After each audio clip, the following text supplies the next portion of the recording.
یہ ایک سچا واقعہ ہے۔ ہم لاہور شہر میں رہتے تھے کہ ہمارے سامنے والے گھر میں نازنین نام کی لڑکی رہتی تھی۔ جب ہم اس کے علاقے میں شفٹ ہوئے تو نازنین ایک چھوٹی سی بچی تھی۔ 3-4 سالوں میں وہ بالکل نوجوان لگنے لگ گئی تھی۔ وہ وقت سے پہلے ہی جوان ہو چکی تھی اور بہت ہی خوبصورت تھی۔ اتنی خوبصورت کہ ایک بار دیکھو تو بار بار دیکھنے کو دل کرتا تھا۔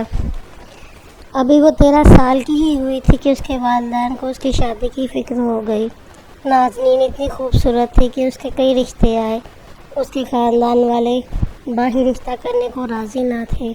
نازنین اپنی ہی گلی کے لڑکے ساحر کو پسند کرتی تھی۔ ساحر بھی ابھی کم عمر لڑکا تھا۔ نازنین اسے بار بار فورس کرتی کہ اپنے گھر والوں کو میرا رشتے لینے کے لیے بھیجو، لیکن ساحر کسی طور راضی نہ تھا۔ وہ کہتا ابھی تو مجھے خوب لکھنا پڑھنا ہے، پھر کوئی نوکری کروں گا، پھر تم سے شادی کروں گا۔ ابھی سے کیسے تمہارے گھر والے ہمیں رشتہ دیں گے جبکہ ابھی میرا کوئی فیوچر ہی نہیں ہے؟ تم میرے والدین کو بھی ذلیل کروانا چاہتی ہو؟ تو نازنین کہتی پلیز کچھ کرو، میں تمہارے بغیر نہیں جی سکتی، تمہارے سوا کسی سے بھی شادی نہیں کروں گی، مر جاؤں گی۔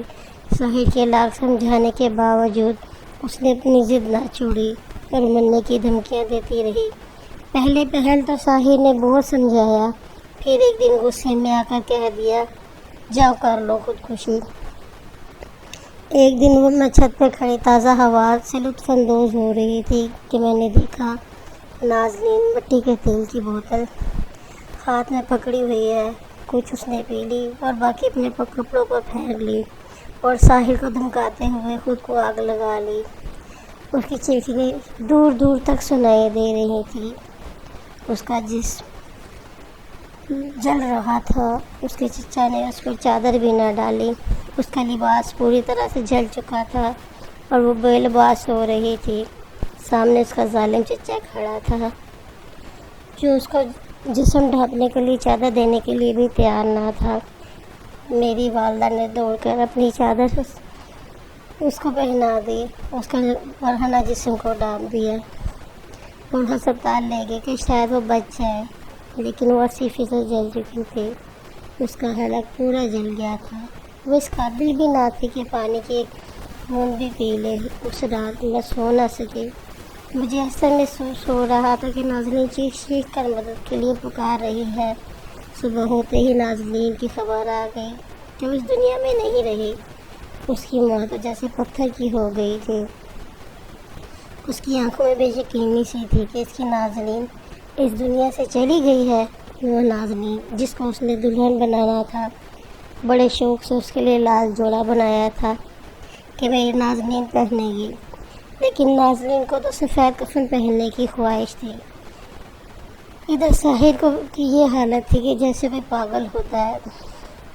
گھر کی در و دیوار کو تکتے ہوئے بس آنسو بہائے جا رہا تھا۔ نازنین کے چچا چچی تو ایسے تھے کہ وہ مہمانوں کی طرح آئے 2 منٹ کے لیے۔ سب کچھ محلے والوں نے مل کر کیا۔ نازنین کے والدین کو تو ہوش ہی نہ تھا۔ آج اتنے سالوں بعد نہ اس کی والدین رہے نہ وہ گھر۔ نازنین کی یادوں کو لیے کہ وہ اس دنیا سے چلے گئے۔ وہ وقت سے پہلے ہی دنیا سے چلے گئے اور ساحر پڑھ لکھ کر بڑا افسر بن گیا، لیکن اس نے ابھی تک شادی نہیں کی کیونکہ وہ تو نازنین سے پیار کرتا تھا اور اس کی جگہ کسی اور کو دینا ہی نہیں چاہتا تھا۔ ان والدین کو سوچنا چاہیے جو اپنی بچیوں کو کم عمر میں ہی بیاہ دیتے ہیں اور ان کی خواہش کو نظر انداز کر دیتے ہیں۔ تنگ آ کر کچھ بچے تو خودکشی کر لیتے ہیں اور کچھ ایسے زندگی جیتے ہیں جیسے مردہ ہوں۔